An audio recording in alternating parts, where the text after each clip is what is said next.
So here I am with my Harbor Freight motorcycle hitch carrier. It broke, as you can see. I was unloading the bike. I'll include those pictures. I was unloading the bike and it peeled right off.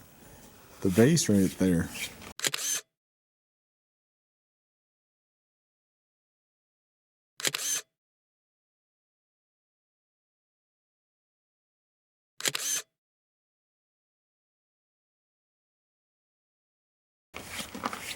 Other people, since I've posted this on ADV Rider, have stated theirs have broke loading bikes.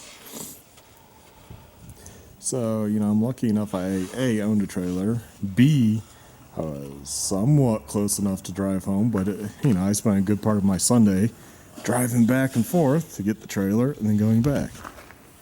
This is my trailer, a Kinton dual spot. They are not cheap whatsoever. Built for life, well thought out. This, on the other hand, not very well thought out. And now that I'm starting to really research hitch carriers, there's always been little issues, and like any product, most products have little issues. One, that hold down for the ramp, that broke a long time ago.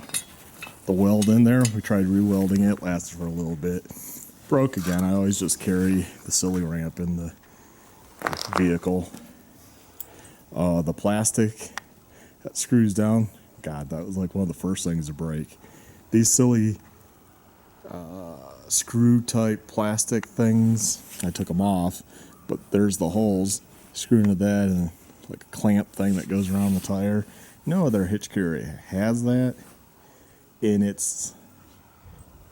thing never worked from day one. Those plastic things broke right away. Little things like that. The ramp is ungodly short, so my vehicle's not jacked up. Sorry, I'm trying not to show license plate, but vehicle's not really jacked up. I have the old man Emu HD kit on the Jeep Grand Cherokee. Byproduct is it raises it. It's not really a lift kit, but it's not jacked up like most vehicles. Even when my Jeep was stocked with this, it was a pain in the butt if you just were not parked right. I say you learn to find dips and whatnot. So that was always a negative. They do have this built-in anti-sway thing, which is somewhat nice, somewhat works. I have in there one of those anti-sway locking pins. So there's the threads you can see, which actually works the best. So both of those combined, and yes, I would still use that one. Lock it down, lock the hitch pin. That stopped it there, but there was always a slight wobble at this piece. I always wondered about it. And I even checked it a couple months ago, and everything was tight. I couldn't tighten any of the bolts anymore, so figure, okay, that was good to go. But as you can see, they did a thin piece. That's a piece of aluminum.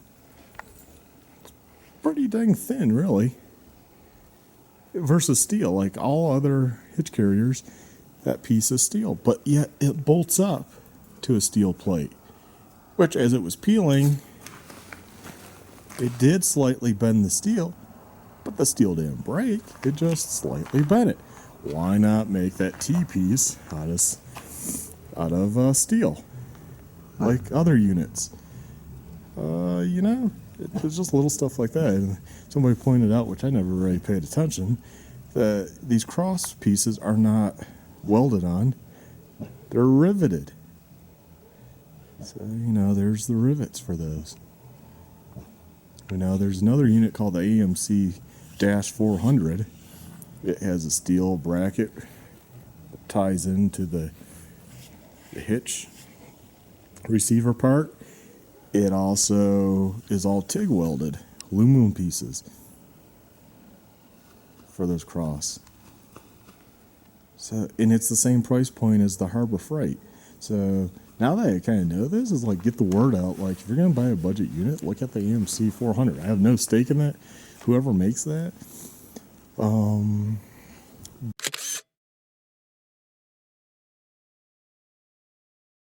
but that looks, now that I'm learning more about hitch carriers, that looks to be like the way to go for a budget hitch carrier. Now, obviously, hitch carriers can go up $600, $700. You got Joe Hauler, you got MX Hauler, you got there's many of them. You know, I can't really tell you if they're worth it or not. I haven't seen one in person, but I would guess, I would hope that they are made better. You know, I never really did like this whole concept of these. I guess I was supposed to adjust your tire so you can drop it in. If I recall the instructions, what you do is you drop the rim through and then you pick up the tire to put it back on to unload. No other hitch carrier has that, and that sounds like a pain in the ass. I've never done that, but that didn't lead to the break of this anyways. And now pretty much, so what will Harbor Freight do? I've been going back and forth. I'm in marketing. So I've contacted a bunch of people, even their CEO, Eric Schmidt, and another, what was his name? John Batten, I believe it was, for, I think he's like the vice president of their marketing. So I contacted those guys, and you know, it's not about the money. They called me. They want to refund me the cost of this, which was shipping, was like $140 at the time. I found my original posting on ADV Rider, and $100 for fuel, so $240 total. And I asked them if they were gonna like look at this for a redesign, because they will send the shipping label. I guess I'll throw it on this. Use some zip ties, I guess, zip it together, and just mail as it. I'll wash it off. I'm not that big of an ass. I won't send it dirty. Mainly for the FedEx guy, but zip tie it together and send it back. Well, that's good, because they definitely want to look at it. And you know, it's a shame more people have not come forward before I made the post about that piece breaking and showing pictures. I think somebody in my original thread said something about failing, but you know, without pictures, it's hard. Like, yeah, I can say anything fails. I don't know what you mean. I mean, you know, post a picture. I mean, we all have smartphones now. We all have cameras. We all have GoPros. Do a little video. Get this out there. I mean, somewhat on Harbor Freight side, they probably had no idea if no one's complained. I mean, complain. You make a piece. That's cool. Yeah, I can get a piece made for this. But that doesn't stop the thousands of these that are out there that are failing, and people are just like, it's Harbor Freight junk. Well, but yet no one, you get what you pay for. As a lot of people like to argue, but you know, is the AMC 400, you get what you pay for. Exactly same price point. You know, there's a site called discountramps.com, and they sell the AMC 400 for $124, I believe it was, plus $30 shipping. I paid like $140-ish, so, you know, $140-ish, $10 difference there, roughly in there. You know, I would have bought that unit, and actually that one seems, everyone that has that one seems to like it. And now that this has failed and I'm posting this up, it makes sense where this failed, why the other ramps don't do that piece out of thin aluminum. You know, a lot of fatigue rocking back and forth. You know, live in a mountainous state like Colorado, going around a lot of corners. And, you know, something going down our highways, 75, man. Thank God I haven't had anyone post yet saying, yeah, that's falling off on the highway. Now that this is out there, though, if somebody's does fall off, you get my pictures, you get my video, you know, and it hurts somebody, have the lawyers go after, because obviously they know this is a known issue now. I mean, I know for sure. They got all my information. I will keep all the information I get probably for quite a long time in my emails. So my suggestion to him, because, you know, don't complain about something if you don't have a suggestion, is seen as the AMC 400, which I have, again, no stake in. If places like E-Trailer and that can sell that unit for a budget price, I think E-Trailer sells it for $174. Discount Ramps was $124. I don't know about the shipping cost on E-Trailers, but it's all within the ballpark, okay? Harbor Freight really needs to look, maybe selling that unit, ditching whoever Chinese company makes this, telling them, you know, get lost. This thing's a lawsuit waiting to happen. I don't know why any company would want to wait. So I brought this home on the Kindon, strapped with the bike, which meant I had to go all the way. I don't know how many miles. I should look at the car odometer, but you know, it was a tank of gas, that's for sure. Spent like $50 on gas just to run back and forth, plus my time. I guess that's where they figured the 100. I kind of tossed out that, but you know, it's kind of like they took what I said and said, okay, we'll do that. Well, I'm surprised they didn't actually offer a little bit more or something. But you know, I'm not looking to make money out of this. I just want them to fix the issue, or discontinue this guy and just start offering the other budget ramp. You know, it's not like they can't make money on the other one. Other places are.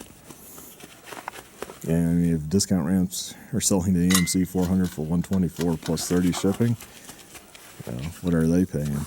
$80, $60 each? I don't know, maybe Harbor Freight's only paying $20 for this or something, making ungodly sums of money for the markup. Could be, I don't know. Don't know what their price point is. So, anyways, that's the incident. And yeah, I know this video is a little long, but I just kind of wanted to be out there and show what happened. And thank God it happened in a parking lot. And my bike, I got two bikes that typically would go on.